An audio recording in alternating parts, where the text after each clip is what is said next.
투자 쉽게 하자 김PB입니다. 증시 대폭락 온다 무서운 경고. 힌덴부르크 징조 뭐길래. 뉴욕 증시가 사상 최고치를 경신하면서 호황을 누리고 있지만 시장 붕괴의 전조일 수도 있다. 힌덴부르크 징조라는 게 있는데 이게 나타나면서 지금 이제 경제 위기의 시그널이 강력하게 나타났다. 그러면서 이제 5가지의 조건을 이렇게 쭉 얘기를 하는데 어쨌든 지금 1987년에 블랙 먼데이 그리고 2008년에 글로벌 금융위기를 예측해서 이제 유명해진 그런 이제 투자 지표가 있는데 그 힌덴부르크 징조라는 게 이번에 나타났대요. 근데 사실 제가 꼭 말씀드리고 싶은 게 뭐냐면은 이 힌덴부르크 징조라는 건 저는 처음 들어보거든요. 근데 이거 아니어도 뭐 장단기 금리차부터 해가지고 뭐 샴룰 되게 다양한 경제 침체를 예측할 수 있는, 즉 IMF, 닷컴 버블, 글로벌 금융위기 이런 주가가 많이 폭락하고 세상이 무너지고 실업자가 터지는 이런 이슈들을 미리 예측할 수 있는 지표들이 정말 많은데 그런 지표들이 하나둘씩 빨간불이 켜지고 있어요. 그래서 제가 그 내용에 대해서 좀 자세히 말씀드려보고 미국 주식시장 그 다음에 전반적으로 이제 AI가 최근에 은 투자를 좀 권장하고 있는 그런 느낌이 좀 있는데 AI의 어떤 그런 AI가 은 가격에 대해서 굉장히 긍정적으로 얘기하고 있는 이유 이런 것들을 좀 한번 살펴볼 겁니다. 월가 미국 경기 침체 지표 이젠 안 통한다? 그러니까 미국에서 계속 경제 침체가 올 거다. 경제 위기가 올 거고 경제 대공황이 올 거다. 이런 이제 시그널들이 계속 나오고 있습니다. 다양한 측면에서. 근데 월가 또 다른 한편에서 뭐라고 얘기하냐면 이제 미국 경기 침체를 예측한 지표 이제 안 통할 거다. 지금 경제가 이렇게 좋은데 고용도 늘고 성장도 지속하고 있고 이렇게 하는데 지금 뭔 상관이냐. GDP는 지금 2분기 연속으로 하락하긴 했습니다. 하지만 어쨌든 지금 경제 상당히 뭐 나쁘지 않아 보이는데 경제 침체 옛날에 그 경제 침체 예측하던 그 방법들 다 쓸모없다. 이런 식으로 얘기를 합니다. 근데 중요한 건 뭔지 아세요? 간단하게 여러분들도 쉽게 경제 침체를 예측할 수 있는 지표가 있습니다. 여러분들도 IMF나 닷컴 버블, 글로벌 금융위기 이런 걸 오기 전에 미리 쉽게 예측할 수 있는 지표가 있어요. 그게 뭐냐면 바로 장단기 금리차입니다. 이거는 솔직히 금융 공부나 경제 공부 조금 하신 분들은 거의 다 알아요. 이게 뭐냐면은 쉽게 말해서 그냥 간단하게 이해하시면 장단기 금리차가 역전이 되잖아요. 그럼 뭐 300일이 걸릴지 500일이 걸릴지 모르지만 역전이 되고 나서 시간이 흐르면은 역전이 회복될 때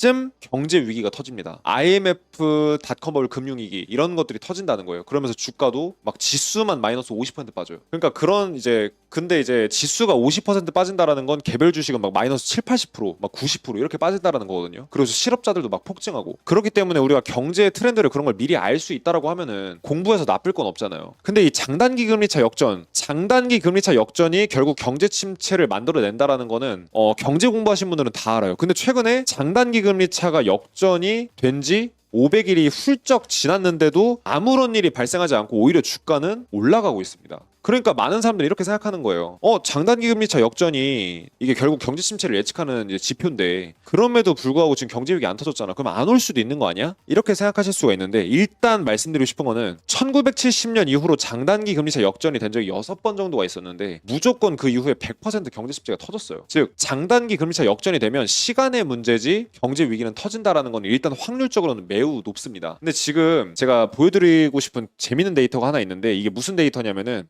여기 가로선은 장단기 금리차 역전됐던 기간을 보여주는 거고요. 이제 세로선은 그 이후에 이제 지수가 얼마나 빠졌는지를 보여주는 건데 이 표를 한마디로 글로 요약하면 장단기 금리차 역전 기간이 길어질수록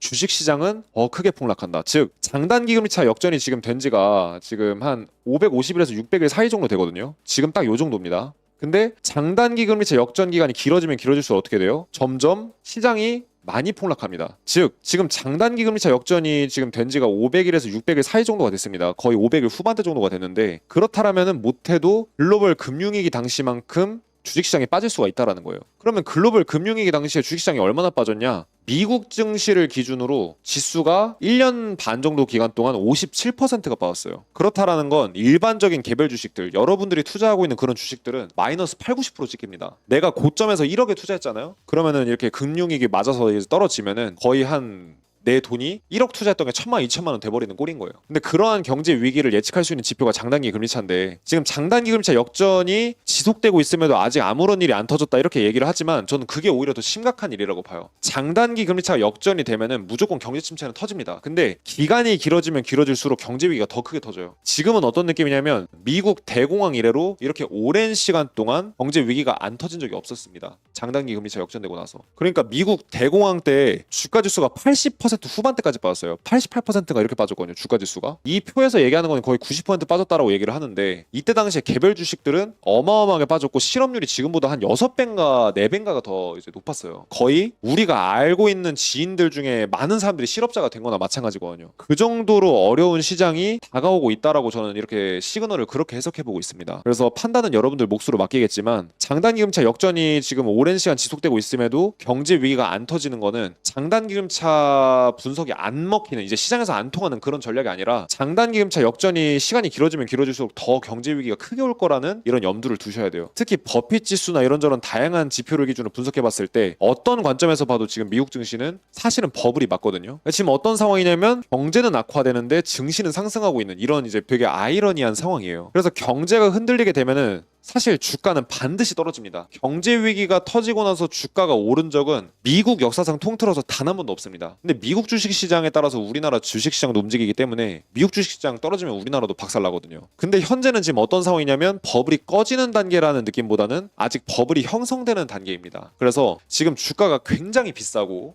투자할 만한 회사가 정말 없는 건 맞아요. 워렌 버핏의 현금 보유량이 사상 최대치를 기록했다고 하잖아요. 그만큼 이제 투자할 종목이 없는 건 맞는데 지금 같은 상황에서는 지금 매크로 분석이나 이런 것들 같이 하면서 단기적인 분석, 그 다음에 가격적인 측면에서의 차트 분석 이런 분석으로 좀 접근을 해보면서 좀 이제 단기적인 관점만 좀 잡아보면 어떨까. 그러니까 경제 분석의 관점으로는 중장기적으로 투자하기 굉장히 리스크가 높은 자리라는 건 이미 결론이 났거든요. 그렇기 때문에 이미 저뿐만 아니라 전 세계에 있는 많은 매크로 분석가들이 전부 다 똑같은 얘기를 하고 있어요. 경제는 앞으로 어려워질 거고 주식시장은 어마어마하게 폭락할 거다. 자, 그러면서 최근에 이제 재밌는 기술적 지표가 하나 나왔는데 RSI 지표가 차트를 분석할 수 있는 가장 간단한 보조 지표 중에 하나거든요. 근데 이제 2018년 2020년 그다음에 2022년에 무슨 일이 있었냐면은 주가는 올라가는데 RSI 지표는 떨어지는 하락 다이버전스 패턴이 나온 적이 있대요. 그리고 하락 다이버전스 패턴이 나오면 늘 어땠다. 주가는 올라가는데 이제 RSI는 떨어지는 추세, 즉 매수 강도가 약해지는 이런 패턴이 나타나게 되면 어떻게 된다. 증시가 결국은 후두두두둑 빠지게 되더라. 그래서 요번에도 지금 2024년에 증시는 올라가고 있는데 RSI 이 보조 지표상으로 차트 추세를 봤을 때 매수 강도는 약해지고 있기 때문에 여기서 후두두두둑 떨어질 수 있는 시작점이 될 수 있지 않겠느냐 이런 식으로 이 지표는 얘기하고 있거든요. 그래서 이 지표도 한번 참고해 보시고 매매에 좀 반영을 해보시면 좋겠고 지금 이제 시장의 강세와 약세 심리를 판단할 수 있는 이제 SOTH라는 지표가 있습니다. 트레이딩뷰에서 확인할 수 있는데 시장에서 상승하는 추세의 종목이 많은지 하락하는 추세의 종목이 많은지 그걸 보여주는 지표예요. 근데 지금 이제 200일 평균 가격 기준으로 70% 정도 대인데 그렇다라는 거는 200일 동안 시장의 200일 평균 가격에 비해서 상승하고 있는 종목이 70% 가까이 된다라는 거예요. 근데 이 트렌드가 계속 지금 깨지려고 하고 있는데 제가 봤을 때는 64포인트 정도 깨지고 전저점 깼고 내려가면은 지수가 하락 압력을 받을 가능성이 굉장히 높기 때문에 그 부분도 좀 주의하시면 좋을 것 같고요. 그다음에 어떤 미국의 한 분석가가 테크니컬 워링이라고 해가지고 그 이제 기술적 위험을 알려주는 지표를 만들어가지고 이제 제가 봤을 때는 뭐 RSI나 MACD 이런 기술적 지표를 활용해서 시장의 이제 하락 리스크를 판단하는 이런 지표를 만든 것 같아요. 근데 1990년에 미국 저축 대부조합 위기로 인한 경제 위기, 그 다음에 2000년 닷컴 버블 경제 위기, 주가 폭락했던 시기, 금융 위기 당시에 공통적인 특징이 뭐냐면 기술적 위험에 대한 지표가 쭉 증가하면서 주가가 결국 크게 폭락을 했었습니다. 근데 지금 현재 이 수준까지 왔대요. 코로나 쇼크 터지기 전에 38포인트 정도까지 왔었는데 지금은 39포인트까지 왔다. 즉 주가가 지금 크게 떨어질 수 있는 이제 어떤 그런 위험도가 증가하고 있다라는 식으로 저는 좀 해석해보고 싶어요. 그러니까 지금 당장 주가가 크게 붕괴하고 뭔가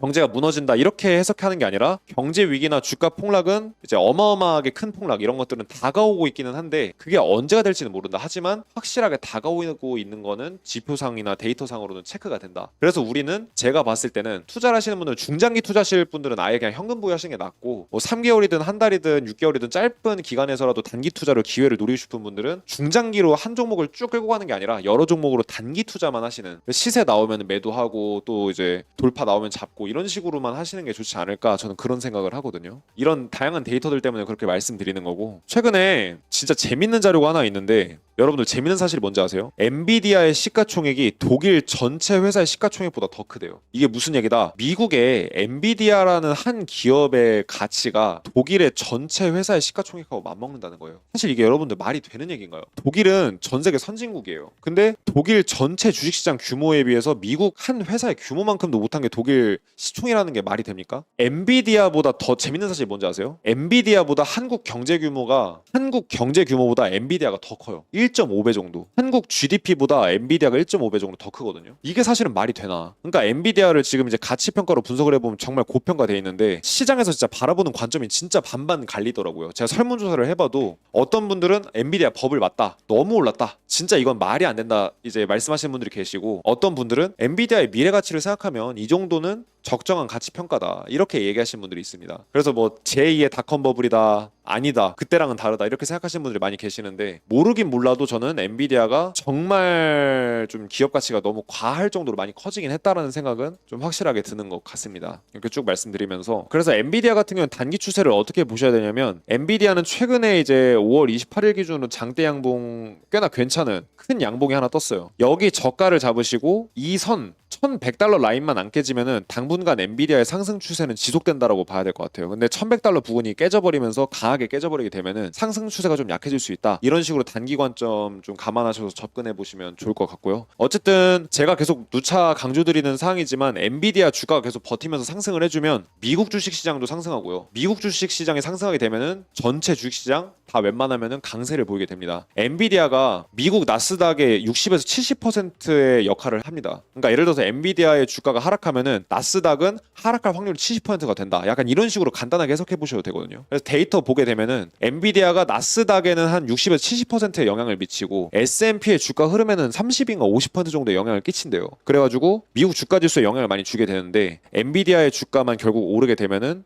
미국 증시고 뭐 코인이고 뭐고 다 오를 가능성이 높다. 근데 엔비디아 주가 꺾이면 다 하방 압력을 받을 가능성이 크다. 이렇게 좀 해석을 해보셔야 될 것 같고, 미국 경제를 판단할 수 있는 다양한 지표가 있는데, 지금 많은 사람들이 미국의 고용 시장이 좋다라고 해요. 그리고 실업률도 최저치라고 얘기를 합니다. 실제로도 실업률이 낮은 편이에요. 그렇다면 지금 미국 이제 고용 시장이 과연 괜찮은가? 저는 꼭 그렇게 생각하진 않습니다. 이제 미국 고용 시장을 볼 수 있는 재밌는 데이터가 하나 있는데, 이제 풀타임 고용, 그러니까 정규직 고용 수랑 정규직 고용 비중이랑 파트타임 고용 비중을 보게 되면 재밌는 사실 하나 있어요. 이 회색 구간이 경제 침체 구간이거든요. 미국의 닷컴 버블 터졌던 구간 보게 되면은 경제 위기가 오고 주가가 폭락하고 경제가 어려워지니까 어떻게 돼요? 정규직 근로자를 감소시키고 이제 파트타임 근로자를 늘립니다. 금융위기 때도 마찬가지예요. 풀타임 잡을 이제 많이 없애고 그다음에 파트타임 잡을 많이 늘리죠. 그러니까 아르바이트나 계약직을 많이 늘리는 거예요. 근데 지금 무슨 상황이 벌어지고 있냐? 2022년을 기점으로 정규직 고용자는 점점 줄어들고 파트타임 고용자는 늘어나고 있어요. 심지어 경제 위기가 아직 안 터졌음에도 불구하고, 즉 경제가 어려워지고 있거나 고용 시장이 악화되고 있는 건 확실하게 눈으로 확인이 되는 겁니다. 지금 실업률은 최저치지만 투잡 쓰리잡을 뛰는 사람들 또한 사상 최대치 수준이에요. 20년 만에. 그 정도로 지금 고용 시장이 많이 악화가 되고 있다라는 거는 제가 봤을 때는 확인이 되는데, 다만 많은 사람들이 이제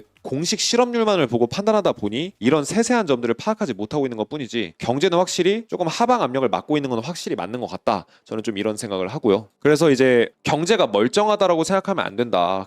미국 경제를 비롯해서 전 세계 경제 조금씩 악화돼가고 있는 건 확실하게 시그널로 뚜렷하게 확인이 된다. 그렇기 때문에 우리가 맘 놓고 막 사업 확장하고 맘 놓고 투자하고 이럴 시대는 아니다. 조금 리스크 관리를 하셔야 된다. 이렇게 좀 말씀드리면서 정리를 하고요. 그 다음에 재밌는 기사가 또 하나 나왔는데, AI 2024년 말 은 가격 예측 수정, 이렇게 기사가 나왔습니다. 이게 뭐냐면 이게 외국 기사거든요. 원래는 이렇게 영어로 나와 있는데 이제 보시기 편하게 이렇게 한국어로 번역을 했어요. 지금 금이랑 은이 막 급등하다가 지금 이제 조정을 살짝 이제 지금 겪고 있는 상황인데, AI 플랫폼들에서 은 가격이 더 뛸 거래요. 그래가지고 뭐 기술적 지표나 뭐 다양한 것들을 이제 통해서 가격을 예측하는 알고리즘, AI가 판단했을 때는 은 가격이 이번 연도 연말까지 38%더 추가로 급등을 할 거다, 이렇게 얘기를 합니다. 지금 여기 은 가격에서 더 크게 뛴다는 거예요. 최근 5월부터 현재까지 거의 지금 한 달 동안 은이 최대 25%가 급등을 했거든요. 이게 원자재 가격이 25% 이제 상승했다라는 건 어마어마한 상승세예요. 근데 이 정도 올랐다라는 건 진짜 선물 투자로 여기 바닥을 잡았으면 진짜 떼돈 버는 거거든요. 계좌가 몇 배 불어나거든요. 그 정도로 큰 상승세인데 지금 은 가격이 여기서 더 올라갈 거라는 거예요.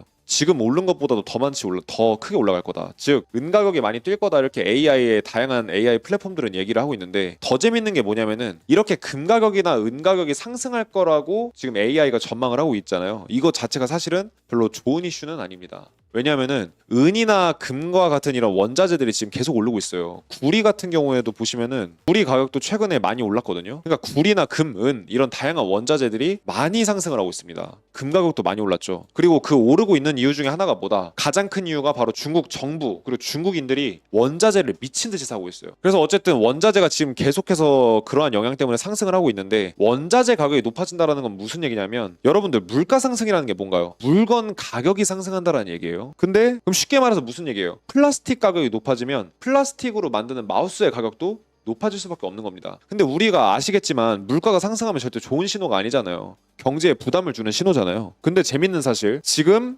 금이랑 은이랑 뭐 구리부터 비롯해서 전반적인 원자재가 계속 급등을 하는 상황이 지금 벌어지고 있는데 이렇게 되면 결국 어떻게 되냐? 물가가 안 잡히는 결과가 생겨버리게 됩니다. 그럼 물가가 안 잡히면 어떻게 돼요? 금리 인하가 지연이 되게 되는 거예요. 그럼 어떻게 된다? 고금리 트렌드가 계속 유지되는 상황으로 가게 되고 이렇게 되면은 원자재 투자를 여러분들이 안 하는 이상은 계속해서 이 고금리에 대한 직격탄을 받으실 수밖에 없다라는 겁니다. 그래서 사실은 그 부분이 조금 염려되는 상황입니다. 그래서 여러분들이 선택하실 수 있는 방법은 여러 가지가 있는데 뭐 원자재 투자를 저는 사실 지금 시기에서 원자재를 진짜 막 전 재산을 베팅할 정도의 그런 단계는 아니라고 보고 원자재를 내 투자 포트폴리오의 일부로 이제 추가를 해서 원자재 ETF나 원자재 선물 투자나 이런 것들에 좀 관심을 가져보시거나 아니면은 좀 이렇게 원자재가 상승했을 때 수혜를 볼 수 있는 주식에 좀 이제 집중을 하시거나 최근에 이제 구리나 그러니까 구리 관련주 뭐 금 관련주 이런 애들이 진짜 많이 오르고 있거든요. 그 이유가 원자재 가격 상승 때문인데 제가 봤을 때 원자재 가격은 특히 이제 은만 기준으로 봤을 때는 은 같은 경우는 32달러 부근이 안 깨지고 버텨지면서 추가 반등이 나온다. 그러면 시세가 더 올라가려고 할 가능성이 커요. 가능성 측면에서 그렇게 되면은 은 관련주 뭐 금이 올라가면 금 관련주 구리가 올라가면 구리 관련주 다 전반적으로 급등할 가능성이 높겠죠. 그렇기 때문에 원자재 관련 주식 이런 것도 한번 주목해 보시면 어떨까 이렇게 좀 정리해서 말씀을 드리겠습니다.